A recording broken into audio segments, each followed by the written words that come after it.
Hey guys, welcome. What is up? I'm Chef Tucker. I'm your chef instructor for the day, and today we're getting in on some shoyu ramen with braised pork belly, a recipe that is near and dear to my heart.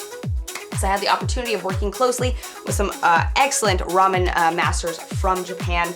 And so I'm super stoked to be sharing this recipe with you guys today. And so before we jump in on our actual recipe, I gave you some homework. So let's talk about our homework. Let's go through our homework together. All right, so first things first, we need to soft boil some eggs, right? Because every ramen dish has a beautiful ajitsuke tomago, or a seasoned soft boiled egg, all right? So first things first, we're gonna need a small pot of water over here, all right? And we wanna get cold water in there, all right? We wanna get cold water in there to start. And so we can just come over here, get our eggs, all right? And you just want enough water to cover your eggs, all right? Just enough water to cover up those eggs. Get those guys in there. So I have water to cover. And then for a soft-boiled egg, you would want to simmer it for about 6 minutes. And then if you want more of a hard-boiled egg, you'd go about 8 minutes. All right, so I'm just gonna kick that on, all right? And you wanna start your timer once it starts coming up to a simmer over here, all right? So we'll keep an eye on that. And so while that's starting to go, all right, we wanna prepare an ice bath, all right? So I've already gone ahead, got some ice, got some water, all right? I like to add a little salt to my ice bath just because it allows the ice to stay a little bit colder longer, all right? So we've got our ice bath ready. So we've got step one over here, excellent. And then we're gonna need a slotted spoon to remove those eggs from the water when they're ready, okay? So while that project is going, all right, we're gonna do a little multitasking up in here. All right, if you're still with me, all right, that's excellent. Let's grab another pot, all right? Let's grab another pot. This one a little bit bigger, all right? We're gonna make some dashi, all right? So in Japanese cooking, a lot of times you have miso soup, ramen broths. There's a lot of dashi involved, all right? And dashi is a combination of 2 ingredients, all right? One of which would be kombu. So it's a dry seaweed. And then the other ingredient would be bonito flakes. Both of these ingredients are absolutely essential for the most perfect of dashis. So first things first, we're gonna need a 1 cup measuring cup, all right? And I'm gonna get about 2 cups of water, about 2.5 cups of water into my pot over here. And I'm just going cold water over here, all right? We just want cold water to start. So I've got my 2.5 cups. And then the first thing you want to do is you want to add your kombu in there, all right? You want to add your kombu, your dried seaweed. And there's other things that you can add to make dashi, all right? You can use these little packets of flavoring called irikoyoka packs. It's got a nice umami-ness to them. You can use dried shiitake mushrooms, also often used in dashi making. And so we're just going to kick this on medium heat over here. And so essentially you want to bring your dashi up to a simmer, all right, up to a boil, and then you want to simmer it for about 10 to 15 minutes, all right? And then you want to steep in your bonito, all right? So we want to bring this up to a simmer it for about 5-10 minutes, and then steep in our bonito for about 15 minutes, all right? And that's going to make the most beautiful of dashi broths. It's going to have some nice fish flavor from those bonito flakes, because bonito, or these katsuboshi flakes, are actually dried tuna flakes. All right, so they're really delicious. You can also find them oftentimes on takoyaki, which is an octopus dish in Japanese cooking. So I'm looking over at my eggs here already, starting to see a little bit of bubbling action starting to happen, all right? So I'm just gonna start a 6-minute timer, right? And so we want 6 minutes for our soft-boiled egg, 8 minutes for more traditional hard-boiled egg, all right? So whatever your preference is, that's the amount of time you want to set your timer for. I personally love a soft-boiled egg, so I'm gonna go 6 minutes on this guy.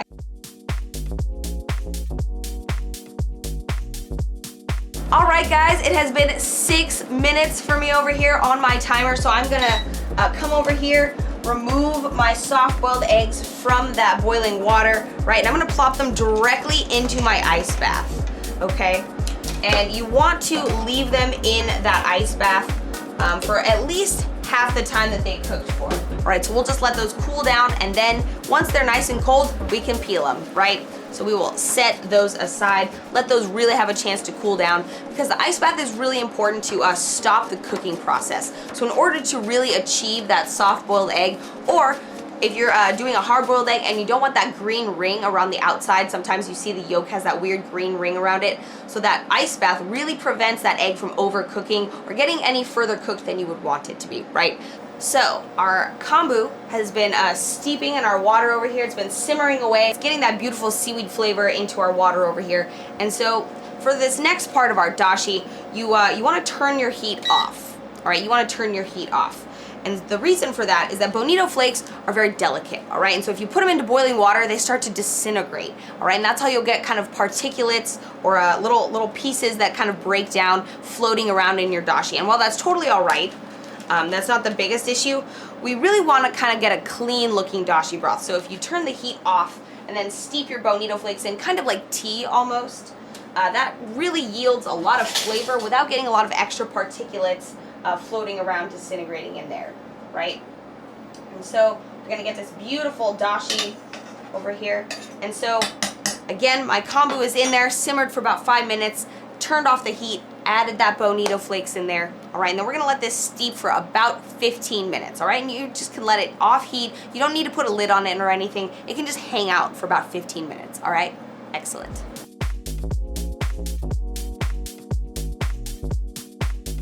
All right, so it's been about 15 minutes. So our dashi is probably the perfect consistency over here.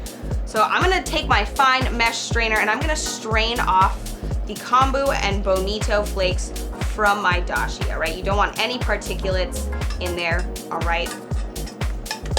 I'm just gonna strain it off into a little bowl over here. And then you can reserve this in your refrigerator overnight. And so tomorrow, when we go to make our actual shoyu ramen broth, you will have this beautiful dashi to add in there.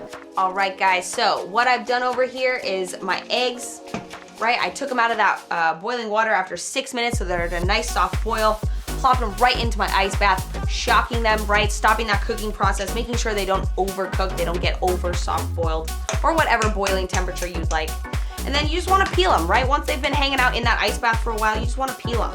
I like to give them a little crack on the countertop or on the side of my bowl. You just want to come around, you want to get that membrane off. Sometimes if you're having a little trouble peeling that egg, a couple of things could be going wrong. So first of all, if your eggs are fresh, like you just bought them from that store or they just came to you in this box, all right, it's going to be a little bit more difficult just because they're so fresh. So the older an egg gets, the more deteriorated the membrane gets and it's easier to peel. What I like to do is I like to kind of start the peeling process, stick it in the ice bath so I have a little bit of that membrane lifted, and so then the water can kind of slip underneath it, all right? So a little bit of a crack. Some chefs like to give it a little roll. Sometimes they think that helps a little bit more. All right, so there's a lot of ways to peel an egg, right? So you just kind of have to find whatever works for you. I've also known cooks that like to take a spoon, give it a little tap that way. So it really is entirely up to you. Whatever you feel is the most easiest for you or whatever is most successful for you.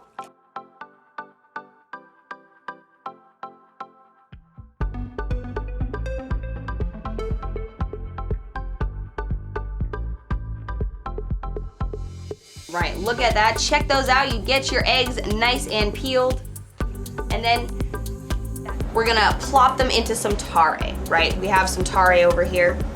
And if you wanted to know my recipe for that tare, it is absolutely included in that recipe card back here, right? And so you just combine all these ingredients, bring them up to a boil, kind of strain off the particulates in there.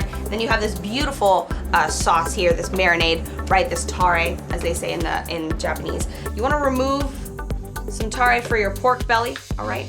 I've saved about an inch or so of liquid in my tare container here. I'm gonna take my hard-boiled eggs, plop those right in there, all right? And then that's enough tare to cover those eggs. And then you just wanna leave these in the fridge, in the tare, soaking overnight. So tomorrow, these will be beautifully seasoned, nice and marinated overnight. All right, that dashi is also gonna be in your fridge, cooling down, getting ready for tomorrow, because dashi typically is made 1 to 3 days in advance of use. So you wouldn't really wanna use your dashi after 3 days, and you wouldn't really wanna use it on the first day. The sweet spot, if you will, is kind of that second day. So we made it today for use tomorrow, and same with the eggs, you want that 1 day leeway time so that they can kind of keep marinating up, right? Getting all that beautiful flavor imparted in there from that beautiful tare, all right? So we've got our dashi made, we've got our eggs boiled and soaking, all right? We have a little bit more homework, but that's for tomorrow, and I will see you then.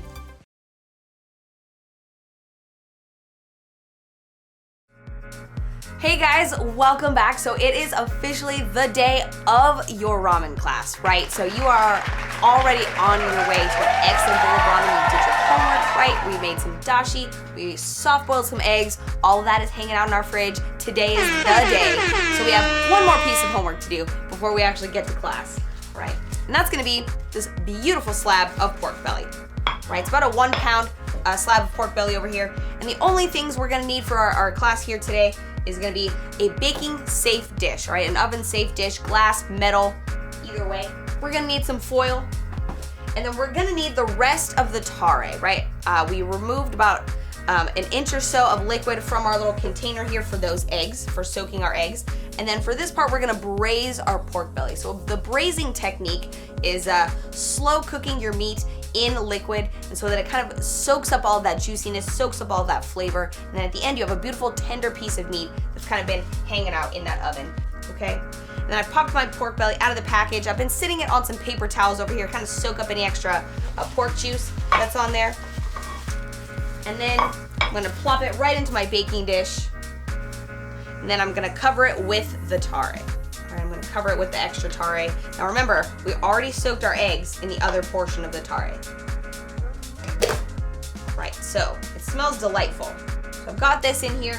I wanna give it a nice airtight foil covering over here. Okay, very important step here. You want it to be really airtight because you don't want the liquid to evaporate out. You really want this to slow cook all together in here, right? So you really wanna get that nice tight seal.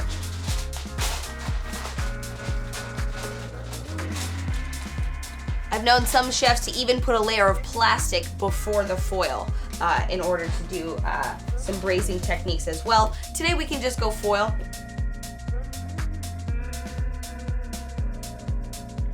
Every once in a while, you just want to give it a slight peek, make sure that there's still liquid in there, okay? So all of our ovens are kind of at different temperatures. So you just want to make sure that yours isn't too hot, making sure that there's still liquid in there. You wouldn't want your pork belly to soak up all the juice and burn. So if you do see that you're running low on a little liquid, you can always add a little bit of water.